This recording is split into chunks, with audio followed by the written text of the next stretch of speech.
Iran की राजधानी Tehran से ये बड़ी खबर है। तेहरान में कई धमाके सुने गए हैं। तेहरान के रामसर और सारी में ये धमाके गूंजे हैं। स्थानीय लोगों ने धमाकों की आवाज़ की पुष्टि की है।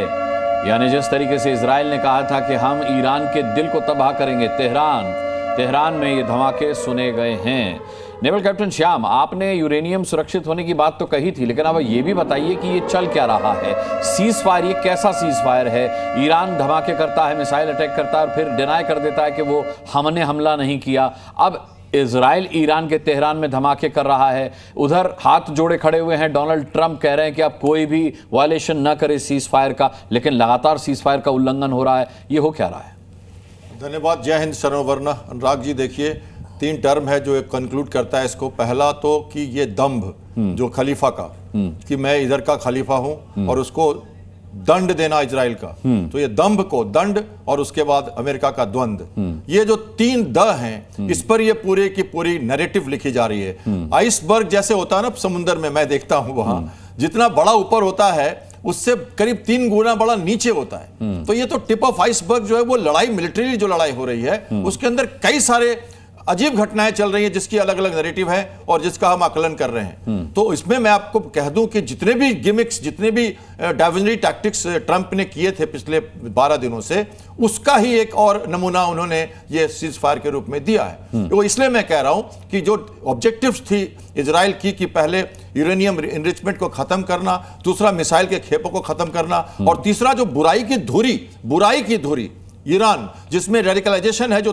थॉट प्रोसेस है जो दोबारा फिर से जर्मिनेट होगा, उसको भी खत्म करना। और अमेरिका भी बाद में आ गया था कि हमें रेजिम चेंज करना है, जिस पर उन्होंने विड्रॉ कर लिया। तो ये जो डायरेक्ट ऑब्जेक्टिव्स हैं ये तो पूरे हुए नहीं है। दूसरी बात, जब ये सीज फायर हुआ है, पहले तो अटैक मिडिल ईस्ट पे करना, देखिए अगर आप ट्रंप की बयान सुने तो वो कहते हैं कि जब दोनों मेरे पास आए कल रात को शांति के लिए, तो हमने कहा कि वर्ल्ड और middle east is the winner, यही विनर है, इसलिए अब इनको सावधान करना चाहिए। तो ये उन्होंने क्यों कहा कि उनके जो बेसेस हैं वहां अटैक कर दिया गया। बराकत अल फतह करके नाम दिया, जो कि सबसे बड़ी मस्जिद बहरीन में है, जहां के शासक सुन्नी हैं और सिया का ज्यादा, वहां पे जो लोग हैं ज्यादा एक तरह से सिया के लोग हैं और उनके कब्जे में हैं। तो उसने एक तरह से वॉर छेड़ा जो कि मिडिल ईस्ट में पूरी तरह से फैल जाता, और शायद अमेरिका का हित उसमें नहीं होता। वॉरशिप्स को मारना या अमेरिका में साइबर अटैक करना पॉसिबल एक ऑप्शंस लग रहे थे ईरान के।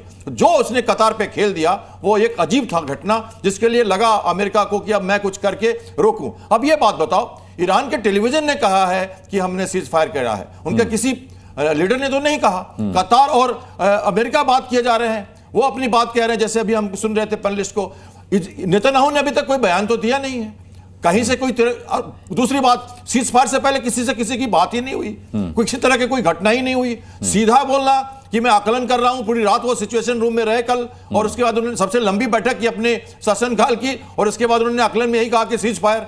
तो आप ही ने सब कुछ कर दिया। डायरेक्टिव तो एक ये था, उनका मंशा तो ये थी कि मैं अटैक कर रहा हूं सेल्फ डिफेंस में, डेथ टू अमेरिका कहने के कारण मैं ईरान को नष्ट करना चाहता हूं, उनके प्लांट्स को, बिकॉज मुझे थ्रेट है। ये वन टाइप अटैक है, मैं युद्ध में नहीं जाना चाहता हूं।